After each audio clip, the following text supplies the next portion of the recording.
respon sedikit Pak. Ya, diisukan jadi wakil Kesang, gimana responnya Pak? Gini. Saya bukan bicara soal wakil. Saya cuman hari itu saya ceritakan aja ya, kenapa terus sampai ke situ. Yang lain saya belum berpikir untuk apa. Hari tanggal 11 itu saya makan siang, diundang oleh Ketua Umum Golkar di kantor beliau.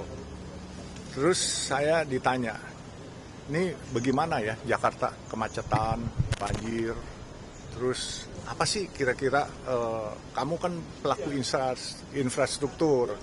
Saya bilang, Pak, kami sedang membangun Harbor Route 2. Itu mengurai kemacetan dari Pelabuhan Tanjung Priuk sampai ke Pluit, bahkan sampai ke Cengkareng. Sebab nanti setelah Harbor Route 2, kami juga mendapatkan tugas lagi untuk Pelura yaitu Pluit Bandara. Jadi kami bikin tol di sana. Terus dia tanya, kira-kira bagaimana mengurai kemacetan yang paling bagus? Saya bilang, Pak, kalau mau mengatasi kemacetan, ini masalah nyali. Nyali apa? Berani apa enggak? Kenapa? Karena kalau mau mengurai kemacetan, mobilnya diproduksi bertambah, jalannya enggak produksi bertambah. Enggak seimbang. Jadi bagaimana kalau menurut kamu? Saya bilang, Pak, kalau menurut saya, coba kita bandingkan dari Semanggi, Sahid Hotel depan, kita mau menuju ke Jalan Tamrin, itu di bundaran Hotel Indonesia, kita bisa stuck 30 menit, 40 menit. Bagaimana enggak menguras energi? Menguras bahan bakar, menguras energi, capek kadangkala. Buat orang-orang tua seperti saya, kepengen ke kamar kecil atau apa, itu bisa stuck di sana. Kenapa sih enggak dibangun flyover? Ini pasti mungkin pada ewu pakewu terhadap pemilik gedung, karena pasti akan merusak keindahan. Sebenarnya bisa disiasati, saya bilang, Pak, tidak perlu merusak keindahan. Jalan tetap ada, apakah flyover, apakah BUMD, itu kan bisa ditugaskan bikin jalan tol, karena APBD 96 triliun. Lebih dari cukup, saya bilang. Saya cerita kepada begitu beliau. Terus dia tanya, bagaimana soal sampah? Oh, soal sampah gampang, Pak. Saya sudah mulai. Apa soal sampah kamu mulai? Saya budidaya belatung. Maggot namanya. Nah, itu maggot, sampah-sampah itu ibu-ibu rumah tangga tidak akan dibuang lagi. Mereka akan kelola jadi maggot. Nah, maggotnya itu dibeli 4.500 per kilo. Jadi ibu-ibu rumah tangga bisa. Dan kita sudah mulai di kolong jalan tol kita. Kemarin kita bikinin tempat-tempatnya. Insya Allah akhir bulan ini jadi. Jadi kita budidaya belatung. Jadi ibu-ibu rumah tangga yang punya sampah, itu sampahnya akan dimakan oleh belatung-belatung itu. Nah, itu saya ditanya soal sampah. Lalu terus soal kemacetan. Terus dia bilang, bagaimana kira-kira warga Jakarta? Warga Jakarta ini, Pak, semuanya harus pakai kendaraan pribadi saat ini. Kenapa? Karena angkutan umumnya belum nyaman. Walaupun sudah ada MRT, LRT, ya kan, sudah ada busway, harus dibikin yang lebih baik. Bagaimana bikin baik?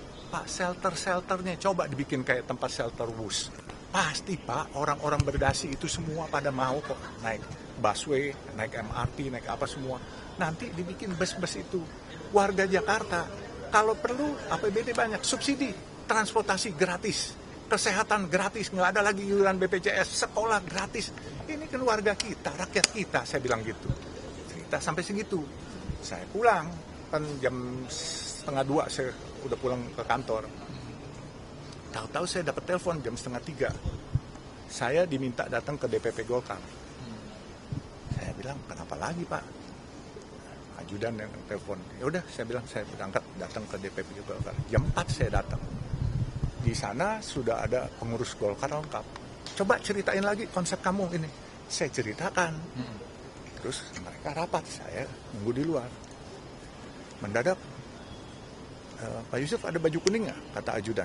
Nggak punya, Pak. Udah dipinjemin, katanya. Makanya bajunya gombrong tuh. Ya, kan? Kenapa, Pak? Ya udah, nanti tunggu aja, katanya. Tahu-tahu datang teman-teman dari PSI. Nah, begitu teman-teman PSI, Pak Ketua Umum dengan Mas Kaisang masuk ke dalam kamar.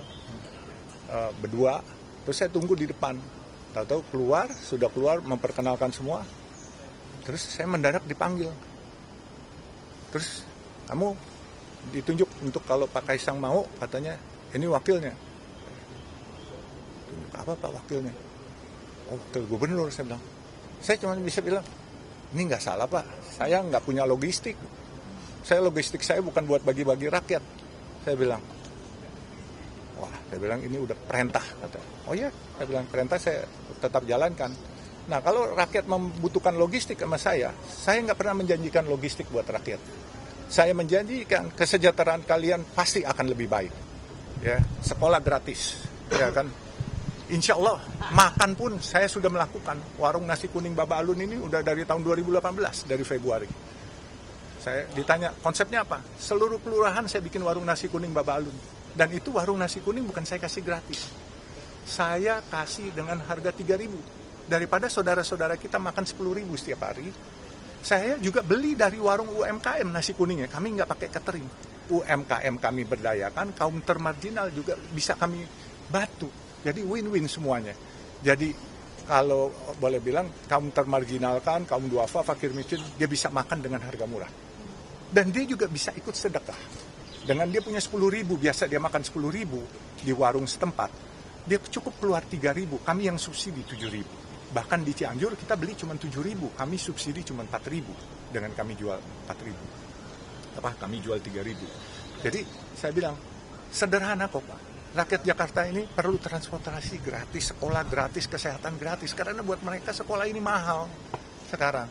Jadi semuanya disubsidi aja. APBD ada 96 triliun. Gitu aja kok repot, dananya banyak. Jadi tadi itu udah diperintahkan, berarti Bapak siap untuk maju berarti? Siap nggak siapnya tergantung perintah. Ini kan baru wacana kalau Pak Kaisang di Jakarta. Ya kan, kalau saya kan loyal kepada perintah atasan saya. Karena saya kan dari tahun 69. Waktu itu saya masih SMP.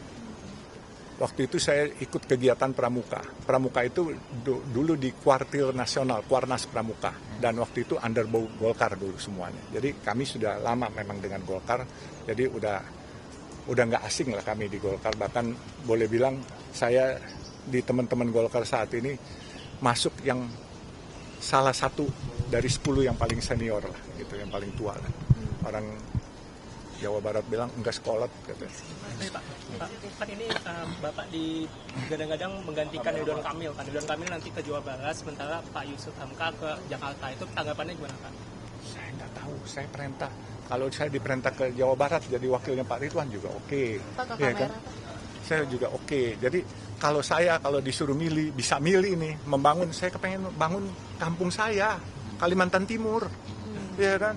Saya bangun kampung saya yang saya jadi warga kehormatan, mana? Sumedang. Kan saya udah bangunin Sumedang, 62 kilo, jalan Cisumdawu, tol Cisumdawu. Dan saya berbahagia sekali karena saya bisa membuat kota-kota kecil di Sumedang itu menjadi desa-desa kecil menjadi kota-kota kecil baru.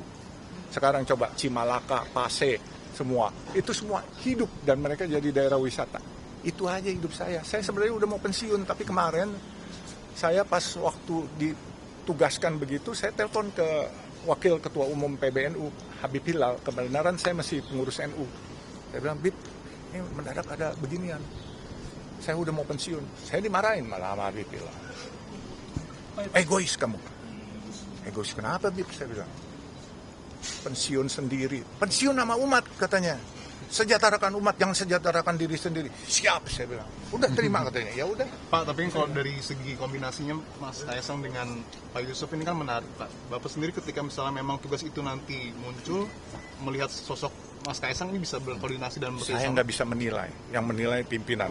Ya kan saya terima aja. Tapi kalau secara pribadi Pak, di mendampingi yang lebih muda gimana? Tutwuri Handayani. Baik Pak, Ya kan? PDIP menyebut bahwa langkah Golkar untuk memajukan Bapak, mengusung Bapak ini kan merupakan langkah cek ombak. Cuma iseng-isengnya Golkar aja. Pendapat Bapak terhadap tuduhannya PDIP gimana? Nggak ada masalah. Kan tanyakan nama yang buat tuduhan dong. Saya kan aman-aman aja karena saya tidak pernah meminta jabatan. Ya, kalau orang beragama kayak orang Muslim, saya diajarkan setiap datang masalah, setiap datang yang senang juga jabatan selalu innalillahi wa innalillahi rojiun. Ya. Terima kasih.